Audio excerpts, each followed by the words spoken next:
इस कार्यक्रम के प्रायोजक हैं श्रेयांग हेल्थकेयर इंडिया प्राइवेट लिमिटेड।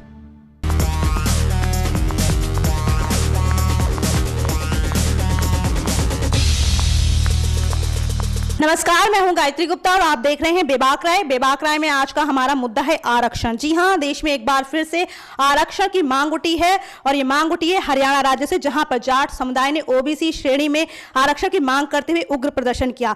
हालांकि सरकार ने उनकी मांगे मान ली हैं और अब यह आंदोलन नरम होता दिखाई दे रहा है। खैर, आपको आगे बताते हैं कि जाट समुदाय से पहले पटेल समुदाय की बात करें या कापू समुदाय की बात करें, इन समुदायों ने भी आंदोलन किया था ओबीसी श्रेणी में अपना आरक्षण पाने के लिए। इसी में सबसे बड़ा प्रश्न ये उठता है कि आरक्षण की व्यवस्था कहां तक सही है। और सबसे बड़ी बात की, जिस तरह से जाट समुदाय आरक्षण पाने के लिए अपना उग्र प्रदर्शन कर रहे थे, वो लड़कियों के हॉस्टल में घुस गए, उन्होंने पटरियों पर अपना पूरा घर बसा लिया। तो ऐसे में सबसे बड़ा सवाल उठता है कि ये प्रदर्शन, अपनी मांगे मनवाने के लिए प्रदर्शन कहां तक सही है। और तीसरी बात ये कि जिस मकसद के लिए आरक्षण की व्यवस्था की गई थी, क्या वो मकसद अपनी कसौटी पर खरा उतर रहा है। इसी मुद्दे पर आगे विस्तार से बात करने के लिए हमारे साथ पैनलिस्ट मौजूद हैं। चलिए सबसे पहले जानते हैं दीक्षा जी से। दीक्षा जी, सबसे पहले आपसे प्रश्न करना चाहूंगी, आरक्षण की व्यवस्था अगर सही है तो क्यों है, और नहीं होनी चाहिए तो क्यों नहीं होनी चाहिए। देखिए गायत्री जी, आरक्षण की व्यवस्था सही है तो क्यों है। सबसे पहले मैं आपके इस प्रश्न का उत्तर देना चाहूंगी। आरक्षण का अर्थ एक्चुअली जो है ना, आज के लोग उसे समझ नहीं पा रहे हैं। आरक्षण का अर्थ था कि जो लोग पीछे रह गए हैं, जो लोग बराबरी पर नहीं है, उन्हें बराबरी पर लाना या उन्हें ऊपर लेके आना। लेकिन आरक्षण का अर्थ कतई भी ये नहीं है कि आप उसे एक लाठी बना लें और सिर्फ उसके सहारे आगे बढ़ना सीखें, सिर्फ उसी के सहारे खड़े होना सीखें। आरक्षण को देश को बराबर लाने के लिए लाया गया था, या फिर उसे कहा गया था कि आरक्षण सिर्फ तब तक मान्य हो जब तक ये लोग बराबरी पर नहीं आ जाते। लेकिन आजकल लोगों ने उसे अपना एक जबरदस्ती का हक समझ लिया है और जितना आरक्षण मिला हुआ है, लोग वहां तक भी सहमत नहीं है, उससे भी ज्यादा आरक्षण की चाह रखते हैं, जिसका हम देख रहे हैं कि कितना उग्र रूप हमारे सामने है। चीजों की मांग रखना गलत नहीं है, लेकिन किस तरीके से आप रख रहे हैं वो बहुत इंपॉर्टेंट चीज होती है। आपको मैं बता दूं कि जाट आरक्षण को आज 9वां दिन है और इतने दिनों के अंदर इस आरक्षण के चलते 20,000 करोड़ का नुकसान हो चुका है। तो ये अपने आप में सोचने वाली बात है, क्योंकि ये 20,000 करोड़ सरकार के नहीं थे, किसी और देश के नहीं थे, ये हमारे पैसे थे, हमारे द्वारा चुकाए गए टैक्स से ये चीजें बनी थी, जिनका नुकसान भोगना भी पड़ेगा, तो सिर्फ हमें भोगना पड़ेगा। तो आखिर हम नुकसान किसका कर रहे हैं और किस लिए कर रहे हैं? किसी का नहीं, सिर्फ अपना नुकसान कर रहे हैं या फिर अपने देश का नुकसान कर रहे हैं। चीजों को मनवाने के या अपनी बात रखने के बहुत सारे तरीके होते हैं। अभी आपने कुछ समय पहले देखा था कि हमारे सैनिकों ने भी हड़ताल की थी, लेकिन कितनी ज्यादा शांतिपूर्ण हड़ताल थी या कितने सलीके के साथ की गई थी। लेकिन आज जो जाट आरक्षण का उग्र रूप देखने को मिल रहा है, वो वाकई सोचनीय है। आप खुद सोचिए, 16 लोगों की जान जा चुकी है अब तक इसकी वजह से और 150 के लगभग लोग घायल बताए जा रहे हैं। तो सरकार के साथ साथ हम सबको सोचना होगा कि आखिर इस तरह के प्रदर्शन को करके हम क्या साबित करना चाह रहे हैं। हम विकास की बात कर रहे हैं, हम एजुकेशन की बात कर रहे हैं, हम पढ़े लिखे समाज की बात कर रहे हैं, लेकिन पढ़े लिखे समाज का ये कौन सा रूप है जो हमारी ही चीजों को नुकसान पहुंचा के हमें ही शॉक कर रहा है। ये चीजें सोचने वाली और जमीनी चीजें हैं, जिन्हें हमें अपने लिए सोचना होगा, ना ही किसी सरकार के लिए या ना ही किसी और के लिए। जी, वाकई में हमें अपने लिए सोचना होगा। और सबसे बड़ी बात दीक्षा जी ने की कि हम आम लोग ही, एक आम लोगों का जनजीवन अस्त व्यस्त कर रहे हैं। कहीं ना कहीं इससे, जिस तरह से दीक्षा जी ने बताया, 150 लोग घायल हो चुके हैं, कई लोगों के मारे जाने की खबर है। खैर, आगे बढ़ते हैं। मेघा जी, आपसे जानना चाहूंगी, आरक्षण की व्यवस्था है तो क्यों होनी चाहिए और नहीं तो क्यों नहीं होनी चाहिए।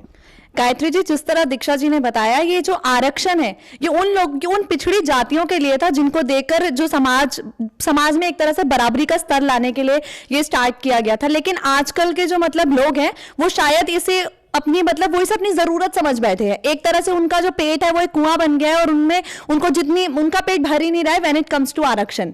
और आजकल लोगों ने ना इसका मिसयूज करना स्टार्ट कर दिया। एक्चुअली ये जो पिछड़े हुए लोग हैं, जिनकी एक्चुअली में जरूरत है, ये उनके लिए होना चाहिए, ना कि उन लोगों के लिए जो ऑलरेडी आगे बढ़ चुके हैं, बट वो स्टिल चाहते हैं कि उन्हें मिलता रहे, उनको मिलता रहे। और आज अगर उनकी मांगे सरकार मान लेती है, तो इस चीज की क्या गारंटी है कि वो आगे जाकर और मांगे नहीं बढ़ाएंगे? वो बढ़ाएंगे। आज अगर आप देखें तो हरियाणा में अगर जाटों की बात मान ली जाती है, उनकी मांगों को मान लिया जाता है, तो कल को किसी और राज्य में और राज्यों के जो जाट गुट है वो आगे आकर आप मांग करेगा। तो मुझे नहीं लगता कि सरकार को उनकी बात माननी ही नहीं चाहिए थी। एक्चुअली में हर समस्या को हल करने का एक तरीका होता है, लेकिन हम हर बार तरीका उनकी मांग मानकर जी मेघा जी, आपने सही बोला। दीक्षा जी, आप कुछ कहना चाहते हैं? कमेटी का गठन किया गया है वेंकैया नायडू की अध्यक्षता में, लेकिन अभी तक फैसला किसी तरह का नहीं है। लेकिन जाटों की तरफ से ये जरूर कहा जा रहा है कि जब तक उन्हें पक्के पेपर्स नहीं मिल जाते या फिर जब तक लिखित आश्वासन नहीं मिलता, तब तक वो अपनी मांग से नहीं हटेंगे। लेकिन ये काफी ज्यादा उग्र और बहुत ज्यादा ढीठ रवैया मैं कहूंगी। अगर ढील सरकार की तरफ से दी जा रही है, आपको थोड़ी फ्लेक्सिबिलिटी दी जा रही है कि हाँ आपकी मांगों पे बात होगी, तो आपको भी थोड़ी ढील बरतनी चाहिए, ना कि इस तरह का प्रदर्शन करना चाहिए कि आप रोहतक में पूरे के पूरे स्टेशन जला रहे हैं। वाकई में जाट समुदाय की अगर सरकार ने बात मान ली है तो उन्हें उग्र प्रदर्शन छोड़ के शांतिपूर्ण रवैया अपनाना चाहिए। जी रचना जी, आपके पास आना चाहूंगी। आरक्षण की व्यवस्था होनी चाहिए क्या, आपकी नजरों में क्या लगता है? देखिए गायत्री जी, सबसे पहले तो मैं ये कहना चाहूँगी कि आरक्षण की व्यवस्था होनी चाहिए, लेकिन आर्थिक आधार पर, न कि जातिगत आधार पर। और जिस तरह से अभी कहा जा रहा है कि सरकार ने उनकी मांगे मान लिया, लेकिन उसके बावजूद भी कहीं पर भी उसके असर कम नहीं हो रहे हैं। और रोहतक में तो खासकर बहुत ज़्यादा ही इसका असर दिख रहा है और पिछले 9 दिन से ये चल रहा है ये, और जिसकी वजह से बहुत ज़्यादा ही नुकसान उठाना पड़ा और ये आंदोलन दिन पर दिन हिंसक ही होता जा रहा है। तो वाकई में और रचना जी ने बिल्कुल सही कहा कि आरक्षण जाति बेस पे नहीं होना चाहिए, सामाजिक आधार पर होना चाहिए। अलका जी, आपसे जानना चाहूंगी, रिजर्वेशन की मांग जो उठ रही है वो कहां तक सही है? देखिए, पहली बात, आरक्षण उन लोगों के लिए होना चाहिए जिनको इन्हें ज़रूरत है। अगर हम बात करें जाटों की, तो इनके पास आर्थिक रूप से ये मजबूत है, लेकिन अगर आरक्षण की मांग रख रहे हैं, देखिए हमें फ्रीडम ऑफ एक्सप्रेशन के तहत हमें बोलने की आज़ादी है इस देश में, लेकिन इसका मतलब ये नहीं कि हम उसको गलत तरीके से यूज़ करें। बोलने का अपना एक तरीका होता है। अगर इन्हें आरक्षण की ज़रूरत है तो इस तरह के विवाद करके या आरक्षण के लिए मांग ना करें। जी वाकई में कोई चीज़ अगर आपको मांगनी है तो शांतिपूर्ण रवैये से मांगिए, ना कि इस तरह से उग्र प्रदर्शन करके। आगे बढ़ते हैं और एक बात, इसको आरक्षण की मांग को कहीं ना कहीं अब सियासी वोट बैंक के तौर पर माना जाता है। जैसा कि भीमराव अंबेडकर जी और नेहरू जी ने इसे एक समय के आधार पर इस व्यवस्था को लागू किया था कि कुछ समय बाद इसको खत्म कर दिया जाएगा, लेकिन खत्म होने के बनस्पत ये चीजें और आगे बढ़ती जा रही हैं। इसी मुद्दे पर दीक्षा जी, आपसे जानना चाहूंगी, जिस तरह से सियासी रोटियां सेकी जाती हैं कि आरक्षण, अब सुनने में आ रहा है कुछ दिन बाद जातियों के बाद धर्म आधारित एक राजनीति होगी जिसमें धर्मों को भी प्रतिशत कुछ आरक्षण दिया जाएगा। आपको क्या लगता है, धर्म और जात पे आरक्षण कहीं ना कहीं जो एक सकारात्मक पहल की गई थी पूर्ववर्ती सरकारों की तरफ से, अब वही खुद अपने हाथों अपने पैरों पे कुल्हाड़ी मार रहे हैं? देखिए गायत्री जी, इस पर मैं यही कहूँगी कि हमारे देश का दुर्भाग्य यही रहा है कि हमें शायद लोगों की समस्या से मतलब नहीं होता, उनके लिए ज़रूरतों से मतलब नहीं होता। आज सिर्फ मतलब है तो राजनीति से, हमें सिर्फ अपनी राजनीति जमानी है, चाहे वो किसी भी तरह से जमाई जाए। यहाँ लोगों को आरक्षण इस नाम पे नहीं दिया जाता कि आप पिछड़े वर्ग हैं या आप सामाजिक रूप से कमज़ोर हैं, आर्थिक रूप से कमज़ोर हैं, नहीं। यहाँ आरक्षण दिया जाता है कि इस वर्ग से हमें कितने वोट आ सकते हैं अगर हम इसके लिए ये करें तो। और जहाँ तक आपने धर्म की राजनीति की बात की, तो ये कोई नई बात नहीं है। धर्म की राजनीति हमारे यहाँ आज़ादी के बाद से की जा रही है। 70 साल करीब पूरे होने को आ गए, लेकिन फिर भी हमारी जो गाड़ी है वो उसी ढर्रे पर लगातार दौड़ रही है और हम रुकने का नाम नहीं लेते, क्योंकि यहाँ सबसे बड़ी कमी ये है ना कि अगर किसी को थोड़ा सा भी अपनी तरफ फायदा होता दिखता है तो वो भी गलत चीजों में साथ में कदम मिलाना शुरू कर देता है, ना कि उसके प्रति अपनी आवाज बुलंद करता है कि हाँ ये गलत है। ये एक बुनियादी चीज है कि आज भले ही आपको लग रहा है कि ये चीजें आपको फायदा दे रही है, लेकिन भविष्य में आपके लिए या फिर आपके आने वाले बच्चों के लिए जो भी है ये चीजें नुकसानदेह होंगी।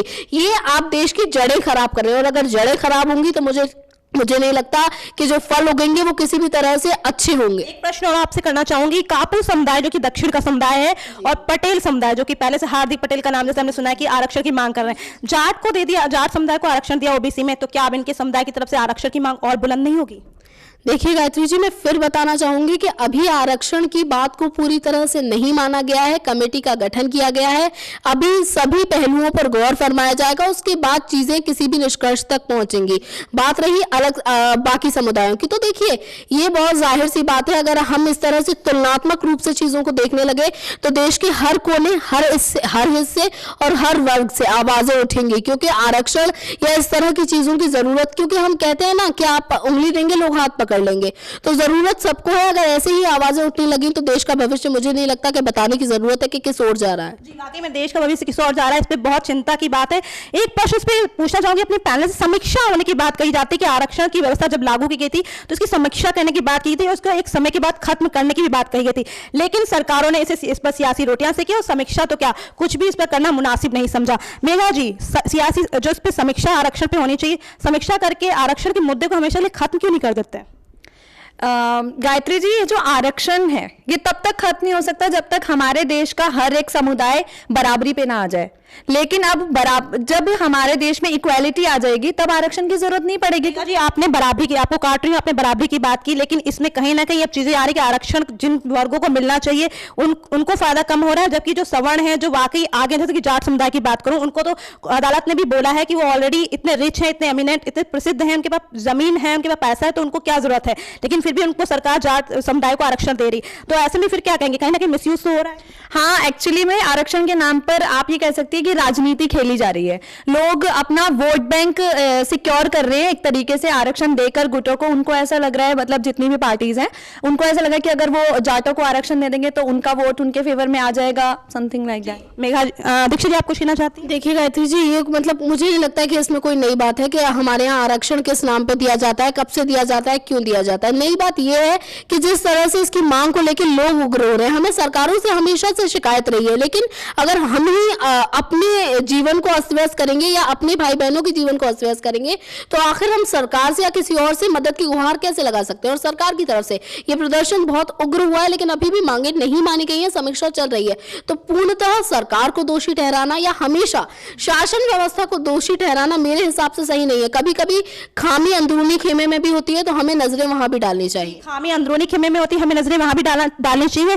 एक प्रश्न आपसे दीक्षा जी पूछना चाहूंगी मैं कि जिस तरह से आरक्षण की व्यवस्था हुई है, कहीं ना कहीं उस पर देश आगे बढ़ने की बजाय पीछे की ओर जा रहा है। कहीं ना कहीं जो व्यवस्था हमने देश को उन्नतिशील बनाने की थी, अब कहीं ना कहीं उसमें वो पीछे हो रहा है, यानी कहीं ना कहीं भविष्य अंधकार में नजर आ रहा है। देखिए गायत्री जी, मतलब ऐसा तो मैं कभी नहीं कहूंगी कि हमारे देश का भविष्य अंधकार में है, वो कभी नहीं होगा, क्योंकि हमारे यहाँ अगर कुछ इस तरह के उग्र लोग हैं तो कुछ बहुत सहनशील और कुछ बहुत ज्यादा बुद्धिजीवी लोग भी हैं, जो कि देश को हमेशा आगे ले जाने के लिए रास्ते ढूंढते हैं और हमेशा कोशिशें करते हैं, जिसकी आज भी कोशिश की जा रही है।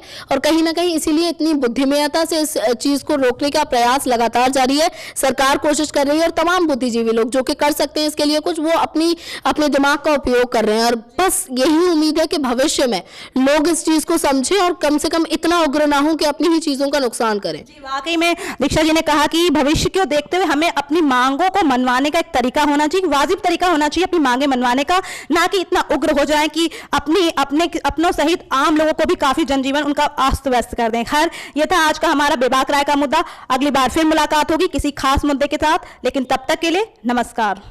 इस कार्यक्रम के प्रायोजक है छयान health care India private limited.